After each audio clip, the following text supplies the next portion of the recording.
وقت میں آپ کو بتانا چاہتا ہوں ہمارے ہاں ہر ادارہ سجدہ صحب کر چکا امریکہ کے سامنے، ٹوٹل سرنڈر۔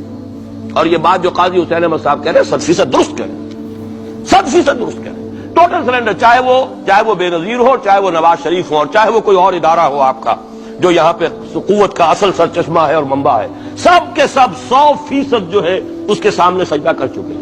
یہ میں ڈنکے کی چوٹ کہہ رہا ہوں اور بہت عرصے سے کہہ رہا ہوں۔ یہی وجہ ہے کہ وہ بے نظیر کا ساتھ نہیں دے رہے۔ بے نظیر کا ساتھ کائے کو دیں؟ اگر نواز شریف ان سے بڑھ کر، ہم بھی ہیں دربار کے، اگر یہ کہنے کے لیے وہ ان سے بڑھ کر تیار ہو تو اسے کیا ضرورت پڑی ہے؟ اس کی کون سی کوئی رشتہ داری ہے بے نظیر کے ساتھ یا کسی اور کے ساتھ؟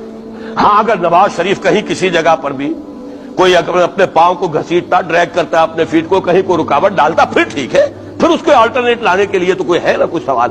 لیکن جب وہ ان سے بڑھ کر نیاز مند ہو، ان سے زیادہ بڑھ کر سجدہ کرنے کو تیار ہو، ان سے بڑھ کر کہیں ہم شریعت کوڈ کو اٹھا کے پھینک دیں گے اگر سود کا معاملہ جو ہے شریعت کوڈ کے حوالے سے ہمارے لیے مصیبت بنا، سود تو دیں گے، چلے گا، لائیے، خدا کے لیے لائیے، پیسہ لے کے آئیے، ہمارے ملک میں آئیے، پیسہ لگائیے۔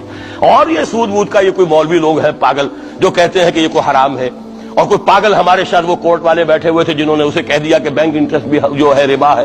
باقی آپ ہم سے کوئی ڈر نہ رکھیے، میرے اسلام کو اب قصہ ماضی سمجھو، ہنس کے وہ مس بولی کہ پھر مجھ کو بھی راضی سمجھو۔ سیدھی سیدھی بات ہے، جھگڑا تو اسلام سے، تمہارے سے تو نہیں، نہ بے نظیر سے جھگڑا ہے اور نہ نواز شریف سے جھگڑا ہے، جھگڑا اسلام سے۔ اور باقی دنیا میں جن پر سہارا تھا، جن پہ تکیہ تھا، وہی پتے ہوا دینے لگے۔ وہ تو بالکل امریکہ کی پالیسی معلوم ہوتی ہے کہ ہمیں تو ہاتھ پاؤں باندھ کر جیسے ہندو کے سامنے ڈال دیا جائے۔ کبھی وہ ٹیررسٹ اسٹیٹ قرار دینے کی دھمکی آ جاتی ہے، فیلرز کی شکل میں آ جاتی ہے۔ یہ فیلرز دیے جاتے ہیں اس لیے تاکہ بات پہنچ جائے۔ اگر صرف بات اس طریقے سے انڈائریکٹلی پہنچنے سے مطلوبہ مقصد حاصل ہو جائے تو خام خواہ براہ راست کہنے کی ضرورت کیا ہے؟ اور ہمارا اب ساتھی ہے کون؟ اللہ پر تو نہ یقین نہ اس سے ہمارا تعلق، جو معاملہ نہ دارت سخن آشنا نہ باشد۔ اللہ سے تعلق کیا ہے ہمارا؟ اللہ سے کون سی دوستی ہے؟ اللہ کیوں ساتھ ہے ہمارا؟ ہم تو مجرم ہیں نمبر 1 اس کے۔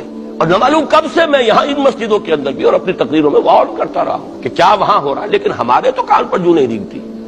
ہمارے تو وہی دھندے ہیں، وہی کاروبار ہے، اپنا بزنس ہے، اس کے سارے مسئلے ہیں، اس کی اپنی بلڈنگیں ہیں، اپنی موٹریں ہیں، اپنے ٹیلی ویژن ہیں، اپنے کئی کورسز کے ڈنرز ہیں۔ اللہ خیر صلی اللہ، ہمیں بحث کیا اسلام سے؟ اس حوالے سے بہت برا وقت آ رہا ہے۔ جو ہمارا حال ہے وہ تو ہونا ہی تھا۔ یہ ملک بنا اسلام کے نام پر، اس کا استحکام ہو سکتا تھا تو صرف اسلام کی بنیاد پر ہو سکتا تھا، اسلام سے غداری کی۔ لہذا یہاں تو اب قومیتیں ہیں، یہاں تو اب ایتھنک اور ریجنل اور نہ معلوم کس قسم کی اور لنگوسٹک جو ہے نیشنلٹیز ہیں، نیشنلزمز ہیں، وہ جو ایک امت ایک وقت میں بن گئی تھی، ایک قوم، مسلم قوم ہندو کے مقابلے کے لیے، وہ تو ختم ہوئی۔